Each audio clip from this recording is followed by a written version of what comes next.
figuras portuguesas sobressaem atualmente no panorama artístico e cultural internacional. Para darmos só alguns exemplos, poderemos falar do arquiteto Cisa Vieira,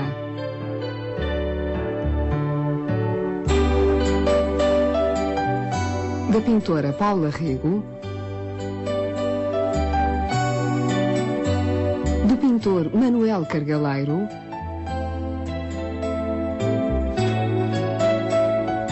do escultor João Cotileiro e da pintora Graça Moraes. Entre estas figuras de projeção mundial, inclui-se o pintor e escultor Júlio Pomar, a cuja obra daremos hoje particular atenção.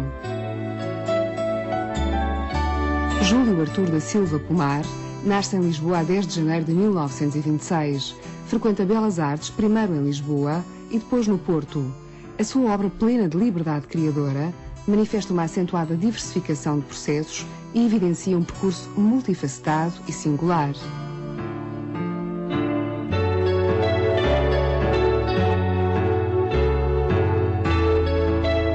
Hoje, a Ana e o João passaram a tarde numa livraria.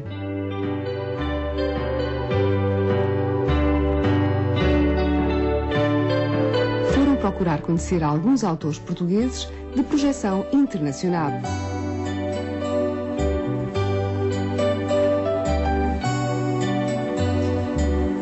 Então, Ana, satisfeita com os livros que compramos? Com os que compramos, sim. No entanto, não consigo deixar de pensar nos que não pudemos comprar. Acredita, se eu pudesse, teria comprado muitos mais. Ou não fosses tu uma leitora inveterada? Sou realmente uma leitora inveterada. Mais ainda, orgulhosa e saudavelmente inveterada. Sim, está bem, justifica-te. Mas é compulsiva. Sim, mas de forma sãmente compulsiva. Ainda te digo mais. Um dia, se eu tivesse dinheiro, gostaria de abrir uma livraria. Aliás, se não voltar, se ficar por lá, abro uma livraria especializada em livros portugueses. Deixa a terra, Ana. Não te conhecia essa faceta de jovem empresária, embora compreenda esse teu sonho. Com tantos autores portugueses para conhecer melhor, era juntar o útil ao agradável? Sim, há de facto inúmeras personalidades portuguesas cujos percursos têm sido brilhantes e merecem mesmo ser conhecidos. Os nossos livros referem-se só a alguns exemplos. Paula Rego, Júlio Pomar... Passa-me aí o livro de Pomar. É um dos grandes nomes da pintura portuguesa, representado em diversas galerias mundiais. Das artes plásticas, se não te importas.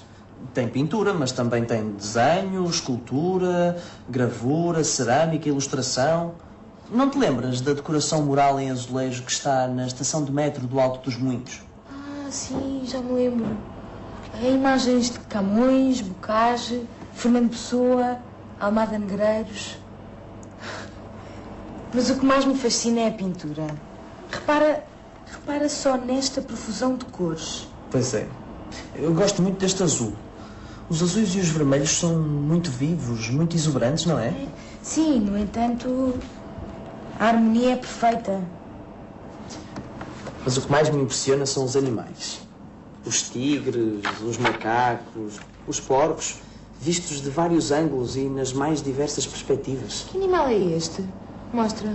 Deixa-me ver. Tem calma. Toma lá, apressadinha.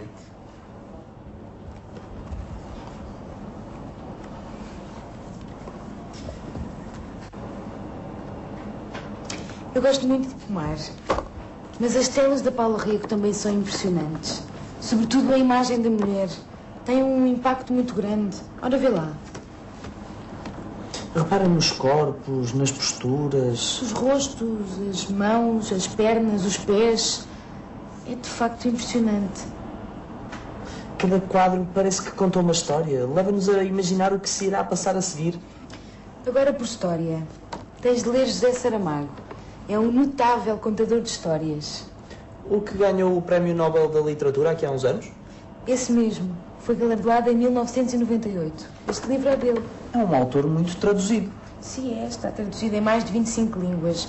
Mas aconselho-te a leitura em português. Tem outro encanto. Ouvi dizer que tem um estilo muito característico. Sim, inconfundível mesmo. Por exemplo, nunca utiliza traduções para indicar as falas das diferentes personagens. E o leitor não perde o fio à meada? Não deve ser nada fácil de ler. Autores como ele nunca são muito fáceis. Mas não tenhas receio que não te vais perder.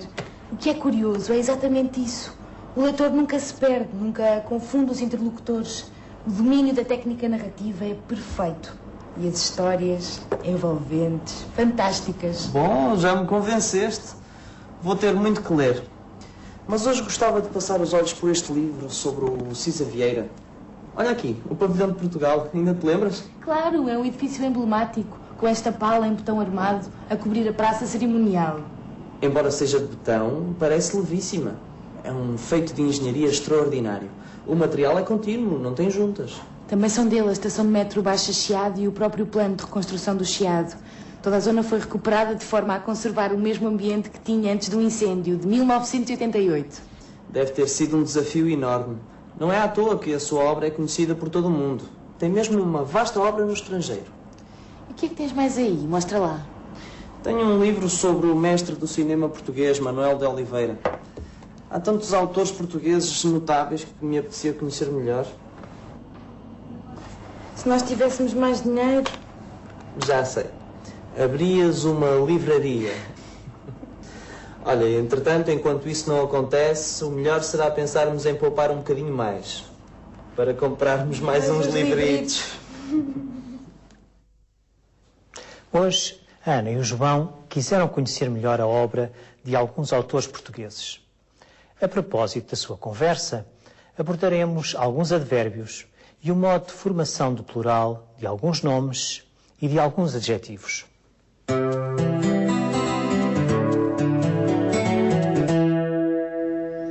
Os advérbios constituem uma classe de palavras muito heterogénea. Usam-se para modificar diversos tipos de constituintes numa frase. Por exemplo, se eu disser ouçamos atentamente a Ana e o João, atentamente é um advérbio e utilizo-o para me referir à maneira ou modo como quero que ouçamos a Ana e o João. Com atenção, de forma, de maneira atenta. No excerto que vamos ver a seguir, a Ana usa advérbios para confirmar o que é dito e para precisar ou ajustar ligeiramente o sentido do que é dito.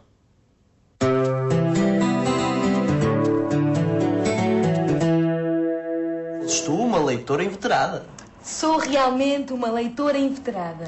Mais ainda, orgulhosa e saudavelmente inveterada. Sim, está bem, justifica-te. Mas é compulsiva. Sim, mas de forma sã, sãmente compulsiva.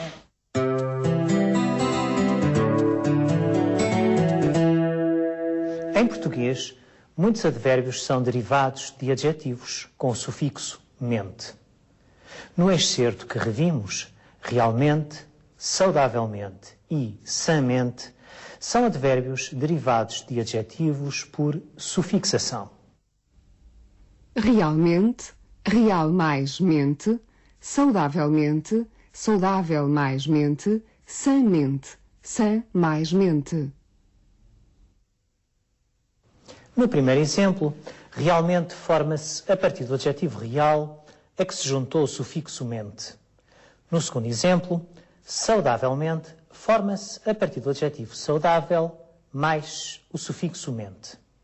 De referir que mesmo que os advérbios em mente derivem de adjetivos com acento circunflexo ou agudo, como é aqui o caso de saudável, palavra com acento agudo, não são acentuados graficamente.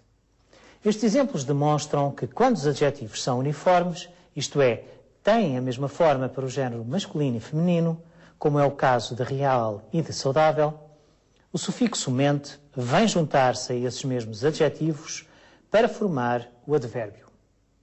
No terceiro exemplo, temos o advérbio sãmente, sinónimo de saudavelmente, formado a partir do adjetivo sã, que significa saudável, mais o sufixo mente. Sã é a forma feminina do adjetivo masculino são. Este exemplo demonstra que quando o adjetivo é biforme, apresenta uma forma para o masculino são e outra para o feminino sã. O advérbio é então formado a partir da forma feminina do adjetivo a que se junta o sufixo. No caso do advérbio derivar de adjetivos com tilde, É de salientar que o advérbio conserva o tilde do adjetivo que lhe deu origem, pois este sinal serve para marcar a nasalação da vogal. Reparem agora na seguinte frase da Ana. Mais ainda, orgulhosa e saudavelmente inveterada. Sempre que numa frase ocorra uma sequência de 2 ou mais advérbios em mente, só o último costuma receber o sufixo. Nas sequências de 2 ou mais advérbios em mente, em que só o último, como vimos, recebe o sufixo, os advérbios que surgem antes dele apresentam-se na forma feminina e conservam a acentuação.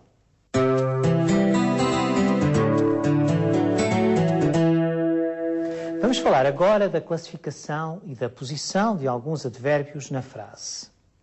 Comparemos os exemplos que foram dados. A Ana afirma que é orgulhosa e saudavelmente inveterada, sãmente compulsiva. Os advérbios saudavelmente e sãmente modificam os adjetivos inveterada e compulsiva. Através do seu uso, a Ana explicita que é uma leitora inveterada, mas de maneira saudável, e compulsiva, mas de uma forma sã. Os advérbios em análise são advérbios adjuntos, porque estão junto de um outro termo da frase, do qual dependem, neste caso, esse termo é o adjetivo. A posição dos advérbios adjuntos na frase não é móvel. Os advérbios que modificam adjetivos posicionam-se na frase antes do adjetivo que modificam. Vemos que saudavelmente está antes de inveterada e sãmente antes de compulsiva. No caso de os advérbios modificarem verbos em tempos simples, figuram na frase depois do verbo. É o caso do exemplo que vimos há pouco. Os advérbios séria, espontânea e admiravelmente são colocados a seguir à forma verbal falou, quando a Ana diz sou realmente uma leitora inveterada. O advérbio realmente exprime a atitude do falante, isto é, o ponto de vista do enunciador sobre os factos enunciados. Através da sua utilização, a Ana reconhece a verdade da afirmação do João, que insinua que ela é uma leitora inveterada.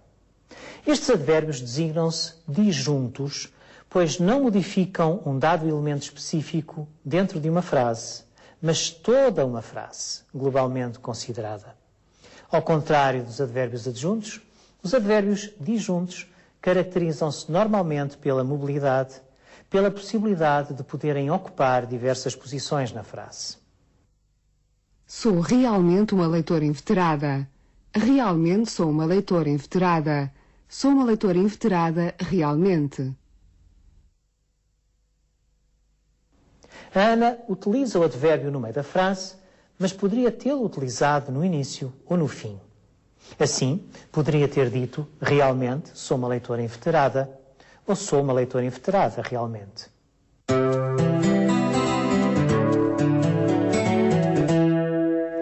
Abordemos agora, de uma forma muito rápida, a formação do plural de nomes e de adjetivos terminados em L. Trataremos a formação do plural de nomes e de adjetivos em L ao mesmo tempo, uma vez que a formação do plural dos adjetivos segue a regra de formação do plural dos nomes.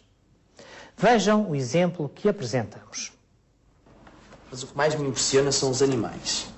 Os tigres, os macacos, os porcos, vistos de vários ângulos e nas mais diversas perspectivas. Que animal é este?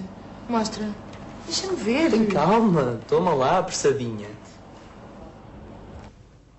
Como observaram, a Ana usa o nome singular animal e o João o seu plural, animais. Nomes e adjetivos terminados em al formam o plural ais.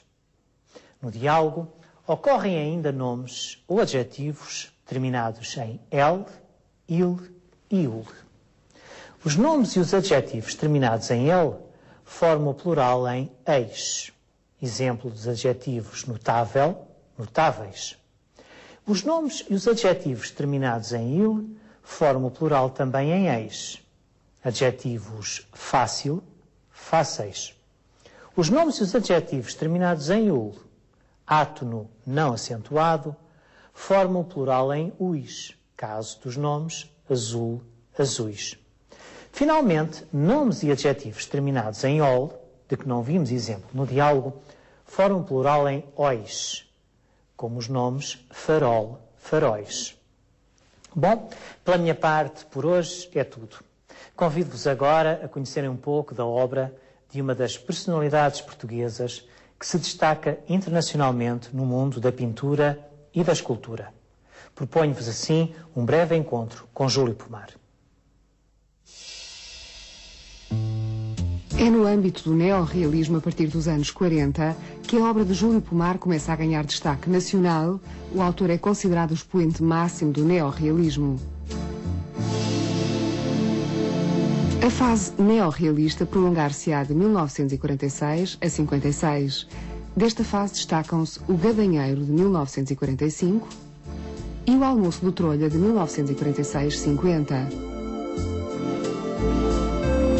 No Gadanheiro, nos movimentos do trabalho, perpassa força que se adivinha heroica.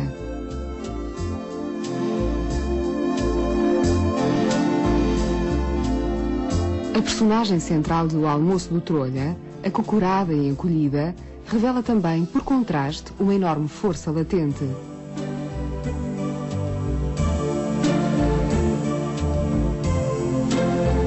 É a obra mais emblemática do realismo de intervenção social.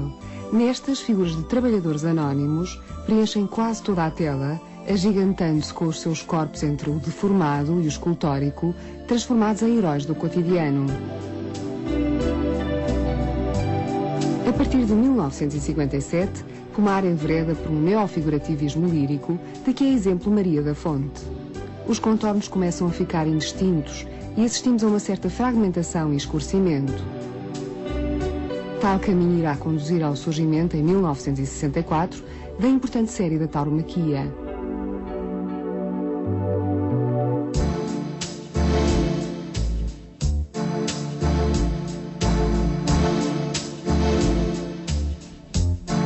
Nos anos 70 entra num período marcado por processos de colagens em que ganham relevo as cores lisas, as formas recortadas.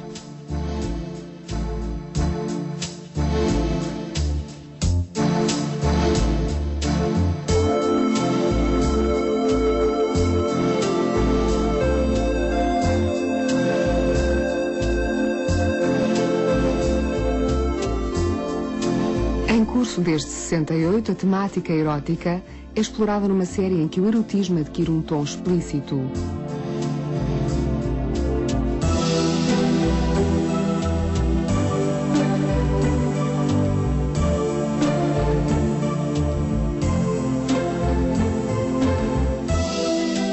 De 1979 a 1982, produz a série dos Tigres, inspirada na novela Tigres Azuis, de Jorge Luís Borges.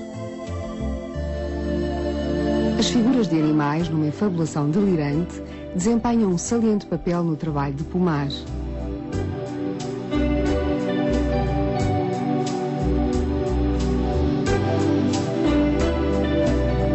No seu bestiário pessoal, além de tigres, sucedem-se, entre outros, gatos, tartarugas, macacos, porcos e até traças.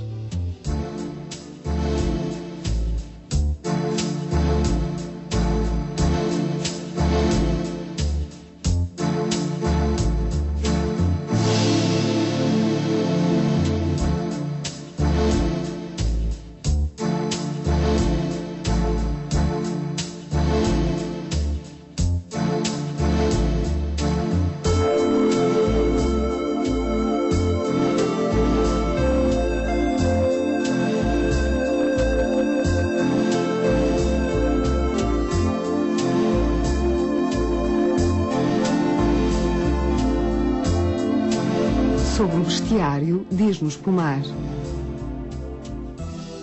É como um gato que a gente quer apanhar e o gato de repente vira arisco e foge, e então ando as minhas encomendas. E há de facto gatos nos seus quadros? Acho que cheio de gatos, não é? E tartarugas? Pronto, toda a espécie de Podemos falar de um bestiário? Privado. Mas agora público? Sim, mas de qualquer modo, primeiro não têm a intenção de ser um inventário de tudo quanto é bicho. No fundo, são os retratos dos bichos que vêm ter comigo, ou do que eu penso que é o bicho que vem ter comigo, ou daquilo que eu faço, ou do papel que eu penso que o bicho pode representar neste teatro em que a gente anda todos, não é? Na década de 80, volta-se para a cultura portuguesa, retratando personalidades emblemáticas da nossa história cultural. É o caso de Fernando Pessoa,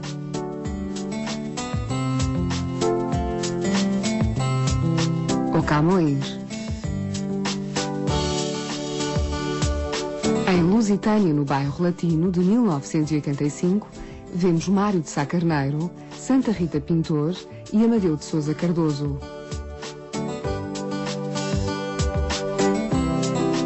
Helmut Wohl, falando sobre a pintura de Pomar, assinala que a partir de 80 se dá uma mudança na obra deste, inaugurada num estilo de grande amplitude pictórica de cores e de grande liberdade gestual, o estilo tardio da obra de Pomar. O trabalho de maior destaque desta fase é A Caça ao Snark, trípticos baseados no poema Hunting of the Snark, de Lewis Carroll.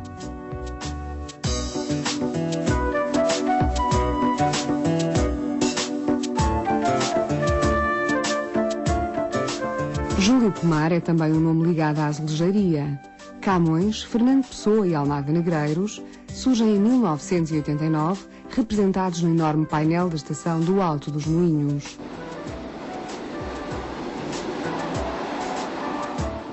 A fase dos retratos não é uma fase dos retratos, não se pode dizer que é uma fase. Eu costumo dizer que o retrato é uma espécie de doença, de coisa que vem de tempos a tempos, não é? Destaca-se igualmente como importante retratista, tendo pintado entre muitos o retrato de António Lobo Antunes ou de Mário Soares.